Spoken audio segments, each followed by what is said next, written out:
All right, Pete. Big weekend in sports, Saturday and Sunday sports. So in other words, college football and pro football. Which one do you want to kick it off with today? Let's go with the college football, just because, there is something so special about college football, John, and game day, you and I already kicked that around. We don't have to go anymore. But how about the fact that maybe, just maybe, and if so, it's an interesting twist to this whole portal, NIL, and everything else, right, that we talk about. It's interesting to me just to look at it and just talk about how the mighty are falling. And did they fall in a big way this weekend? And Cal had their opportunity. They had that game won, John, going into the fourth quarter against a Miami team with a Heisman pretty much quarterback sitting there throwing the football for him, who came from the Pac-12 actually back in the day. He was at Washington State.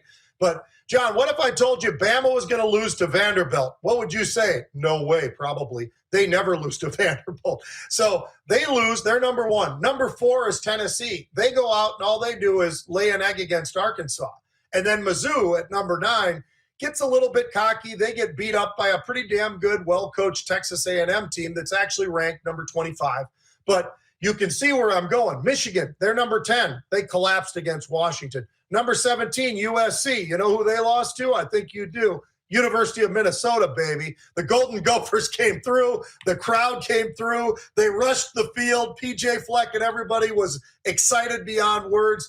There was a lot of upsets this weekend, John. I mean, it's just absolutely incredible. And you know what? To look at Florida State, who was number 10, and they've got NIL money. They've got all the things that they need to be successful. Everybody's got the portal, of course, but money is a big deal.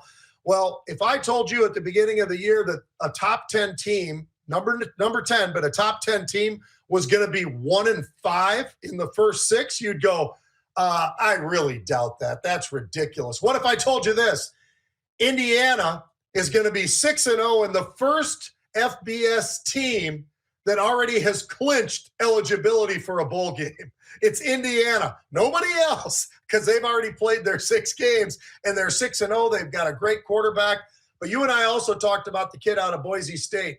John, he is unstoppable. He's Barry Sanders, 20 years, 30 years, 40 years later. This is Barry Sanders. This guy, Gentry, is absolutely amazing. He deserves the Heisman practically right now for what he's put up. He's already had 1,000 yards. He's played 5 games. So I think at 11 yards a carry, this guy definitely is somebody that is really, really worthy of some accolades. And if somebody in the NFL is looking for a running back, this kid's going to be the guy. I mean, have you ever seen anything like this? Because I don't think we've ever had anything like this, John, with the top 17 teams. You've got loss.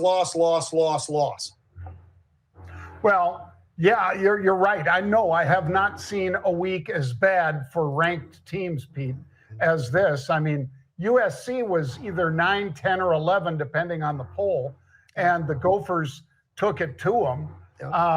And could have beat Michigan last week. Should have beat Michigan last week. Mm-hmm. So, yeah, those Gophers, it looks like there's a lot of good Big Ten teams. And I'll tell you what, I don't think the Pac-12, the old Pac-12 teams, are happy about having to play in the Big Ten now, Pete, because with the exception of that Washington, and that's like a revenge game too. And it was played in Washington. Right. And I think, Pete, both I had that game, I believe, and you had the Cal game. You thought they might win outright, but shoot, they were getting what, 13, Pete? Yeah. And it was that close. Mm-hmm. So anybody that bet on either of those games probably a happy camper today. Yeah, I'll tell you what, John, and I love the fact that Pat McAfee totally embraced Cal. They were in the dark. They had played. They had the night, the fraternities, everybody had their parties or whatever. They showed up ready to roll, and it was one of the best game days ever, if not the best game day I've ever seen. And it was a lot of fun. And Pat McAfee got so caught up in it, he called Cal too. He goes, "I'm going with the Golden Bears." So it was great. It was really a lot of fun. I got my Golden Bears on or whatever, and I should have my Golden Gophers too, but you can only wear one at a time. All right, how about the NFL, John? If today we were going to have to settle on who's the championship of the AFC and the NFC.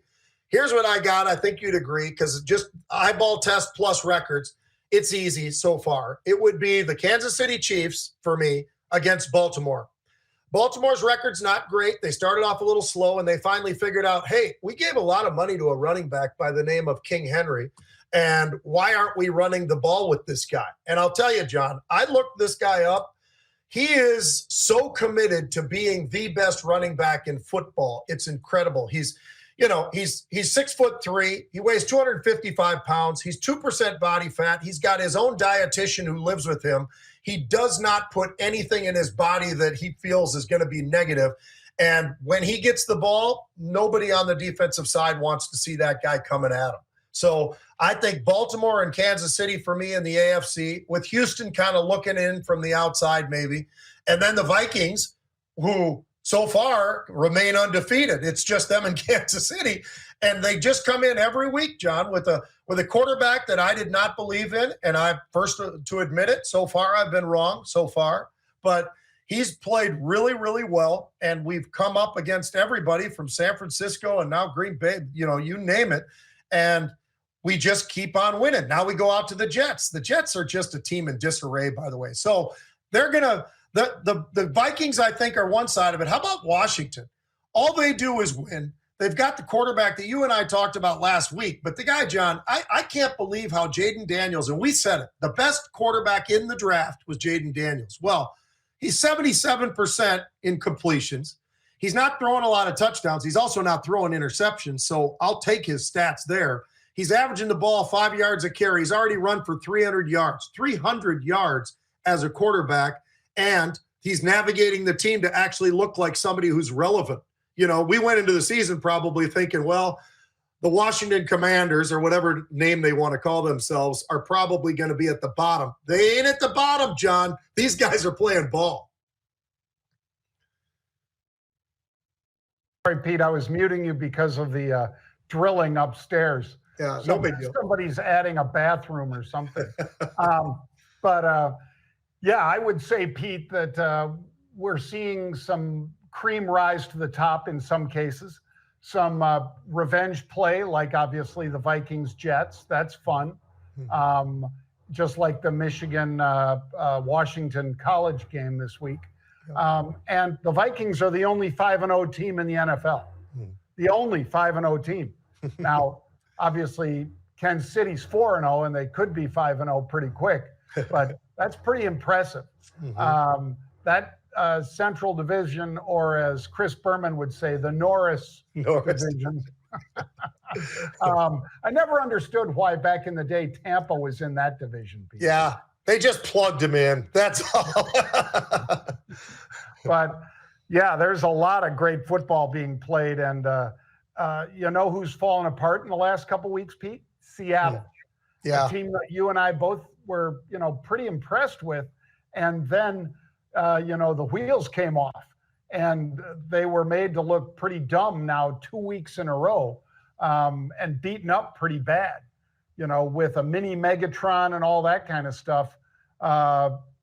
They just don't have enough right now. And that's going to be interesting to watch, because I think a lot of people were sort of, I'm sure they have been kicking people out of those pools, Pete, those first to lose pools kind of thing. I think a lot of those folks are licking their wounds about those teams, and probably about the Vikings too, but in the opposite way. Yeah. Well, the Vikings, John, they lost a big part of their team, not for long, but nonetheless, they lost them, and they played a different second half. They didn't play very well. The Jets had a little bit of an opportunity, and it was open for them, and they didn't take it. But I'll tell you what, Aaron Jones, our running back that we took from Green Bay, who'd been there for multiple years, he's kind of the lifeblood of the team. He's got energy. He's got an unbelievable ability to catch the ball, run with the ball, block if he needs to, and sacrifices. He's been a fun guy to watch, and it's always interesting when you get a guy from either Chicago or Green Bay or Detroit, and vice versa, back and forth with all those different teams up there.